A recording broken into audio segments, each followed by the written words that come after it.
तो दोस्तों पहला जो पेपर है 5th सेमेस्टर का वो ऑलरेडी अपलोड हो चुका है। दूसरा पेपर जो कि है 5002 law of crimes CRPC second, वो पेपर गेसिंग आपके सामने है यहां पर। तो चलिए जल्दी से स्टार्ट करते हैं पेपर को। ऑलरेडी आपको पता है कि मार्क्स जो है ये 100 नंबर का है और 3 घंटे मिलेंगे इसको करने के लिए। पहला सेक्शन आपके सामने दिया गया है, attempt all the sections as per instructions.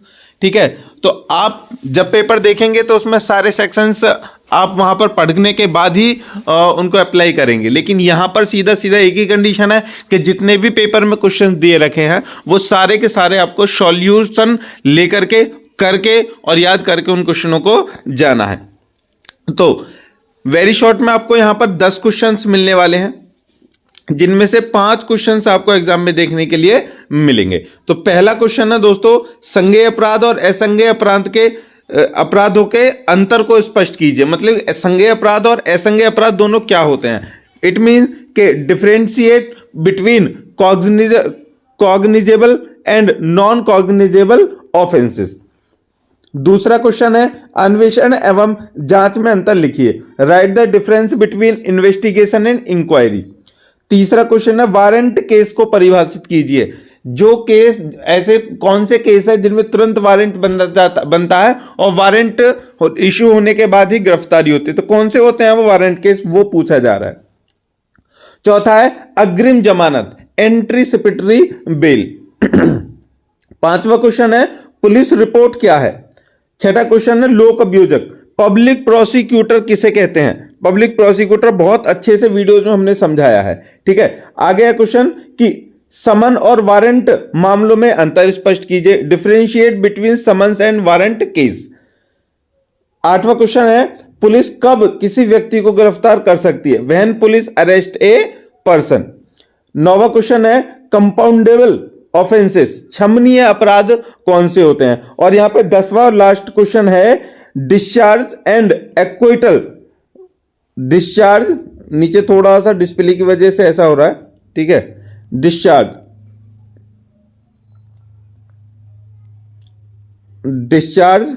And acquittal, ठीक है। इनको बोलते हैं दोस्तों, डिस्चार्ज को बोलते हैं उन्मुक्ति और एक्विटल को बोलते हैं दोष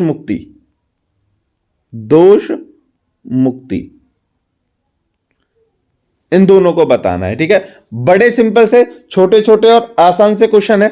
सॉल्यूशन सबके आपको हम देंगे, डोंट वरी। कुछ सॉल्यूशंस आ चुके हैं और कुछ सॉल्यूशंस आने वाले हैं, तो पेपरों से पहले आपके लिए सॉल्यूशंस दे देंगे। तो वेरी शॉर्ट का सेक्शन हो चुका है कंप्लीट। अब चलते हैं सेक्शन बी की तरफ। सेक्शन बी में हमने यहां पर 4 क्वेश्चंस आपके लिए रखे हैं, ठीक है। माइनर से 4 क्वेश्चंस हैं, देख लीजिए। देखिए, सबसे पहला क्वेश्चन है कि संक्षिप्त विचारण से आप क्या समझते हैं। किन अपराधों के लिए संक्षिप्त विचारण हो सकता है और किसके द्वारा। What do you understand by summary trial, what offences can be tried summarily and by whom। दूसरा क्वेश्चन है, अपीलीय न्यायालयों की शक्तियों का वर्णन कीजिए। कौन कौन से मामले हैं जिनमें अपील नहीं हो सकती। State the powers of appellate courts, what are the cases in which no appeal lies. तीसरा क्वेश्चन है, दंड न्यायालयों के वर्गों का वर्णन कीजिए तथा बताइए कि वे क्या क्या दंड दे सकते हैं। तो discuss the classes of criminal courts and mention sentence which may be passed by them. चौथा क्वेश्चन है, जमानत संबंधी विधि को वर्णित कीजिए तथा किसी गैर जमानती अपराध के मामले में जमानत कराने के क्या आधार हैं।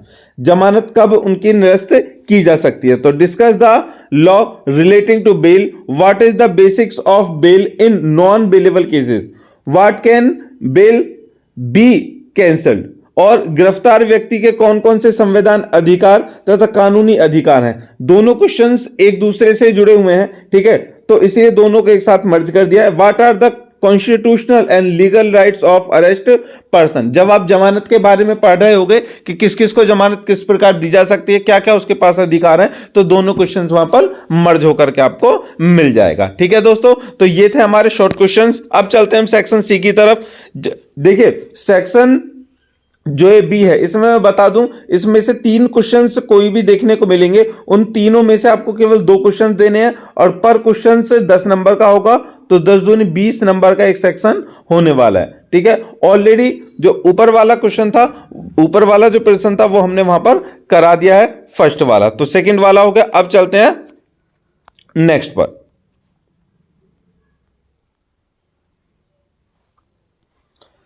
देखिए सेक्शन सी, जो लॉन्ग आंसर क्वेश्चंस होते हैं, इनको सबसे पहले मैं आपको बता दूं, कम से कम दोस्तों इनको 4 पेजेस में लिखना है और मैक्सिमम आपको इसको 8 पेज तक भी ले जा सकते हैं। पहला क्वेश्चन है, परिवाद से आप क्या समझते हैं? परिवाद केस में अपनाई जाने वाली प्रक्रिया का वर्णन कीजिए। What is complaint? Discuss the procedure to be followed by in a complaint case. दूसरा क्वेश्चन है, समझाइए कि दंड प्रक्रिया संहिता के किन प्रावधानों के अंतर्गत एक पत्नी को अपने पति से भरण पोषण का अधिकार प्राप्त होता है। यह भी लिखिए कि पत्नी अपने इस अधिकार को किन परिस्थितियों में खो देती है। Explain under which provisions of CrPC a wife is initiated to get maintenance from her husband. Also write When does she lose this right? ये क्वेश्चन है। अब मैं एक चीज आपको और बता दूं कि भैया ये जो क्वेश्चन है आपको देखने के लिए मिल सकता है कि अंडर CRPC अंडर सेक्शन 125 इतना भी लिखा हुआ आ सकता है। ये पेपर में पहले आ भी चुका है, इतना भी लिखा आ चुका है और इस पे इतना ही लिखा आएगा 125 को, इसके 125 लिखा आएगा, उस पर आगे लिखा आएगा इसकी विवेचना कीजिए। ठीक है, अब विवेचना का मतलब 125 से रिलेटेड जितना भी सब कुछ है ना जो ऊपर लिखा हुआ है, मतलब कि पत्नी को भरण पोषण के लिए जो वाद दायर करना है और किन कंडीशन पे पत्नी अपना भरण पोषण ले सकते है, कब वो खो देती है, किस किस को भरण पोषण मिल सकता है, पत्नी कब तक वो इस हक का फायदा उठा सकती, सारी चीजें आपको इसमें देखने के लिए मिलेंगी। तो ध्यान रखना ये किस में आएगा? सीआरपीसी की धारा 125 में। तीसरा क्वेश्चन है, समन मामलों का विचारण वारंट मामलों के विचारण से कम औपचारिकता का होता है तथा इसके विचारण का तरीका कम विस्तृत होता है। समझाइए। Summon cases and tried with which less formality than warrant cases and the manner of their trial is less rate discuss. देखिए इस केस से रिलेटेड ऑलरेडी एक क्वेश्चन हमने वेरी शॉर्ट में करवा दिया है, तो वहां पर तो केवल ये बताना है कि वारंट मामले कौन से हैं, ठीक है, और जो समन मामले वो कौन से हैं, लेकिन यहां पर उनकी पूरी प्रक्रिया आपको बतानी पड़ेगी डिटेल में। ठीक है दोस्तों, चलिए आगे बढ़ते हैं। लास्ट और 5वां क्वेश्चन है, एक मजिस्ट्रेट द्वारा संस्वीकृति लेखबद्ध करते समय क्या प्रक्रिया अपनाई जाती है, बताइए। Discuss the steps to be followed which while recording the confessions by a magistrate.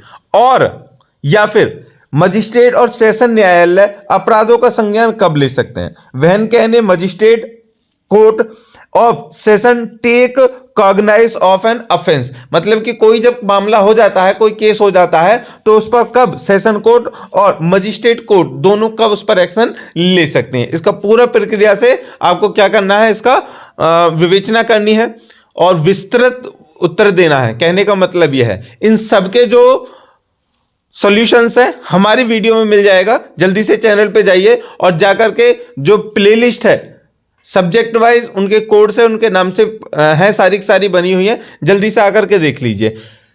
इत्मीनान रखिए, अगर ये क्वेश्चंस पेपर आपने सॉल्व कर लिया, ठीक है, और अच्छे से लिख करके आ गए तो बैक को तो बहुत दूर की बात है, एक बेहतरीन परसेंटेज आप लेकर के आ सकते हैं। तो जल्दी से वीडियो को कर दीजिए लाइक और शेयर कर दीजिए सब लोगों में, जितने भी आपके यहां से करीब के दूर के जितने भी फ्रेंड्स हैं सबको। मिलते हैं तीसरे पेपर के साथ, तब तक के लिए जय हिंद, कीप स्टडिंग।